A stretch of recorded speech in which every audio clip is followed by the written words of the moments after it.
Hello and welcome back to the A.M.I.R YouTube channel. At the time of this recording, the longest government shutdown in the history of the United States has come to an end. The Senate approved a deal that ended a federal government shutdown which began October 1st, 2025. The deal does not include what had been the main sticking point for Democrats, an extension of the Affordable Care Act, which is due to expire at the end of December 2025. 8 Democratic senators eventually agreed to vote for a deal to clear a 60-vote minimum threshold to end the shutdown. The questions are, is this a good thing for Americans? Why did the shutdown take so long? And many are wondering what is truly impacted when the government shuts down for long periods of time. Let's get some answers, not from the Republican or Democratic Party. Let's get them from a senator from the Independent Party.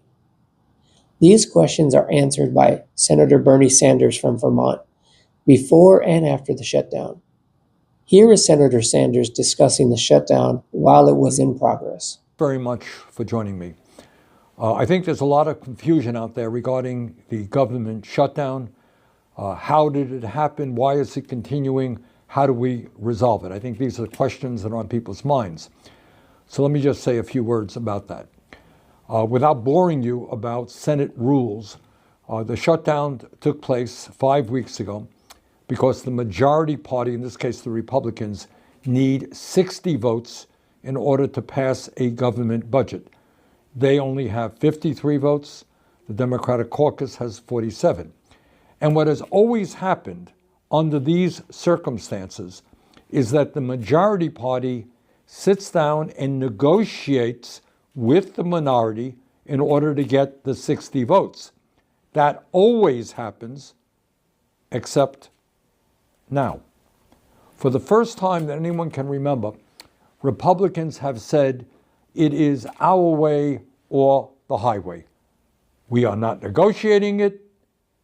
You take it or you leave it, and that's the way it is. And then, to add insult to injury, to make it clear that they have no intention of negotiating, unbelievably, at a time when federal employees are not getting paychecks, when kids are being threatened without getting the nutrition they need through the SNAP program, when air traffic controllers are not being paid, in the midst of all of that, the Republican Speaker of the House, Mike Johnson, has given his members of the House of Representatives, a 6-week paid vacation.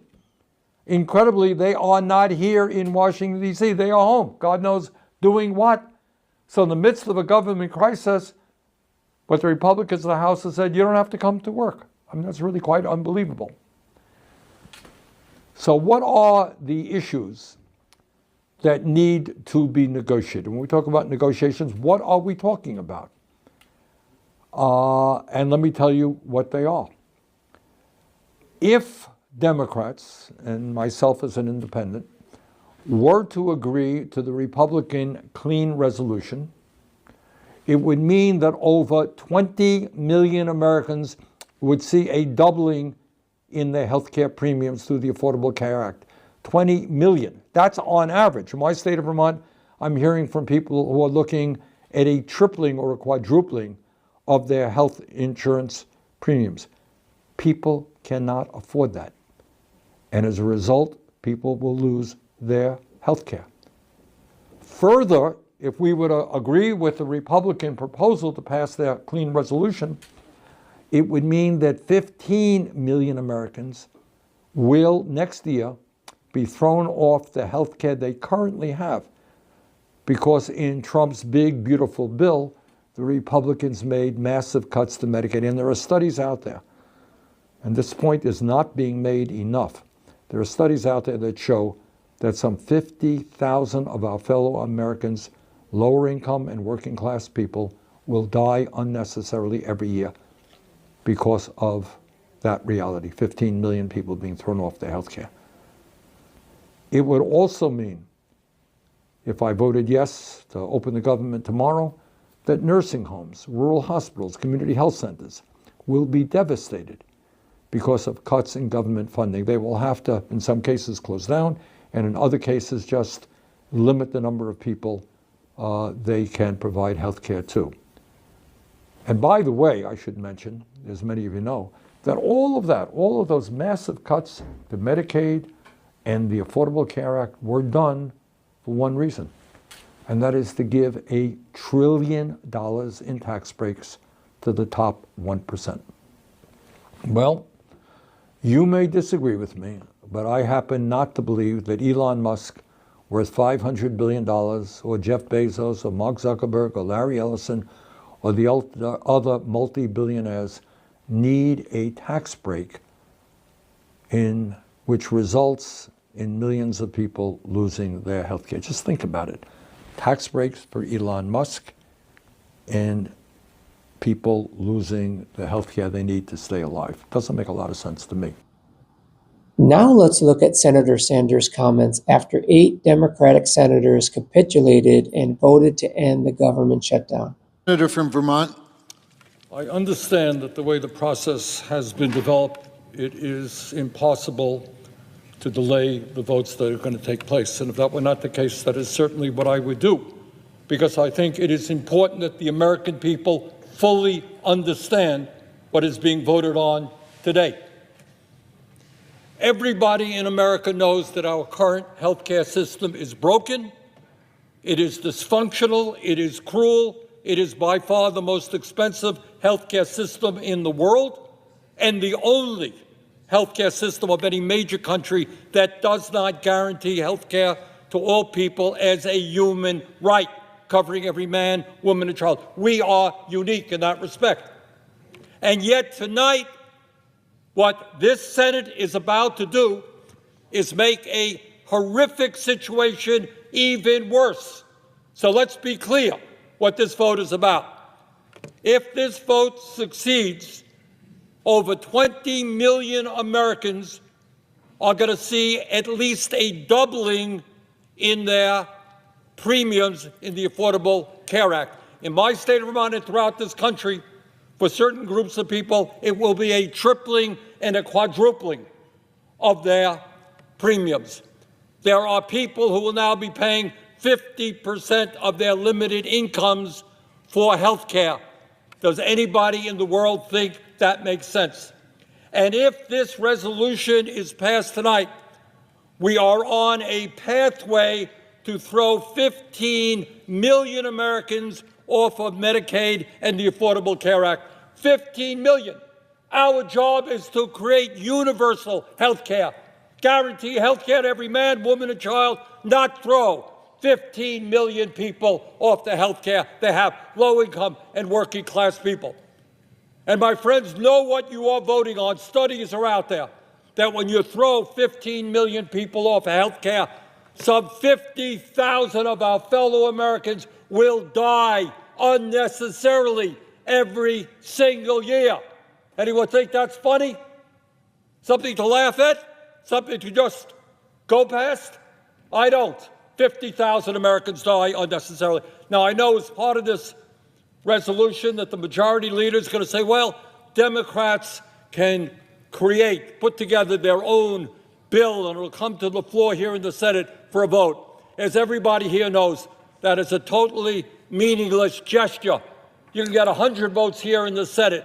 Won't mean anything because the House is not going to take it up, and the President of the United States certainly will not sign it. Regardless of what side of the aisle that you are on in this matter, let's look closely at what happens during a government shutdown. Infographics' YouTube channel, I feel, did a very good job in its explanation. Here's a clip from their channel. Powerful country on earth just stopped working. Airports descend into chaos, bank accounts lie empty, and federal agencies go dark. Not because of war, not because of hackers, but because of something far stranger. On today's episode of the Infographics Show, we're explaining what really happens when the U.S. government shuts down. When the wheels of government seize up, it's not just politicians arguing in Washington that feel the effects. It is the millions of people suddenly caught in the crossfire. It sounds dramatic, and it is. Most people don't realize how deeply federal spending is woven into their everyday lives until it stops. At first, things might seem okay. Social Security checks still arrive, Medicare and veterans benefits keep flowing, and the Treasury continues to pay interest on U.S. debt. And that's because those programs are legally protected. They don't rely on Congress's annual budget approval. But the people who keep those systems running suddenly vanish. Your local Social Security office might close its doors or only offer limited service. Need to update your benefits, change an address, or resolve a problem? You could be waiting for weeks. Meanwhile, behind the scenes, federal regulators who protect your money are sent home. At the Securities and Exchange Commission, a staggering 91% of staff are furloughed, leaving only a skeleton crew to monitor Wall Street. That means new stock offerings are delayed, investigations into fraud are put on hold, and oversight of billion-dollar markets is all but non-existent. The SEC even warns employees not to volunteer during shutdowns, since doing so would violate the Anti-Deficiency Act. So even those willing to work for free legally can't. And if you're planning to fly during a government shutdown, you'd better brace yourself. Airports quickly become scenes of chaos, as unpaid air traffic controllers are forced to keep working double shifts. Many eventually will call in sick, and in some areas staffing drops by 50%. Without enough controllers, the FAA has to reduce the number of takeoffs and landings, creating a domino effect of cancellations and delays. Over 11,000 FAA employees can be furloughed, including the inspectors normally responsible for aircraft safety. This results in thousands of flights being grounded or delayed, not by weather, but by politics. And with TSA agents also working without pay, airport lines stretch for hours, which could result in you missing your flight. The impact on health and safety is also alarming. The Department of Health and Human Services furloughs almost half of its employees during a shutdown. The Food and Drug Administration tries to maintain core functions, such as handling foodborne illness outbreaks, responding to emergencies, and screening imports, but with so few workers, things are bound to slip through the cracks. Routine inspections are delayed, approval for new drugs and devices stalls, and disease surveillance becomes patchy. The Centers for Disease Control might still track major outbreaks, but their communications are slow, and research at the National Institutes of Health is postponed, which is all bad news if the United States is to be prepared for the next pandemic. But the ripple effects go far beyond Washington. A shutdown freezes the federal offices that keep America moving. Passport and visa applications stall. Small business loans and federal housing aid are delayed. Students waiting for financial aid or loan disbursements are left in limbo. Even environmental permits and infrastructure projects grind to a halt. Every missing signature or unprocessed form translates into real people losing time, money, and opportunities. For the average American, the effects of a shutdown start as annoyances, such as longer airport lines, delayed passport delivery, and late payments. But they can quickly snowball into something much more serious. The longer a shutdown lasts, the more people will realize how many services rely on a functioning federal government. And that is the frustrating part. This isn't a natural disaster, a cyber attack, or a terrorist strike. It is entirely self-inflicted by the very people Americans elect to represent them. When the government grinds to a halt, the pain felt isn't distributed equally. For well-off citizens, the shutdown might be an inconvenience, but for those who rely heavily on government programs, their entire life could come crashing down around them. Take housing loans, for example. Many federally backed mortgages and home purchase programs depend on federal agencies to function. When budget authority lapses, new approvals stall, closing costs get delayed, and some deals fall apart entirely. A family relying on a government-guaranteed mortgage finds its dream home suddenly in doubt. There is no doubt that America is divided on many issues, but the core principle for all elected officials are to safeguard the safety and rights of the American people. Does this vote truly do that, or does it only serve a small portion of the wealthy over the needs of the working class American citizens? This question you will have to decide. I have added all the links from these videos in the description below so that you can go to these YouTube channels and watch their original content. Thank you for taking time to watch, and please subscribe to this channel and share it with others in order to get the latest uploads on the geopolitical landscape that our mainstream media chooses not to cover. See you next time. Thanks again for watching, and have a blessed day.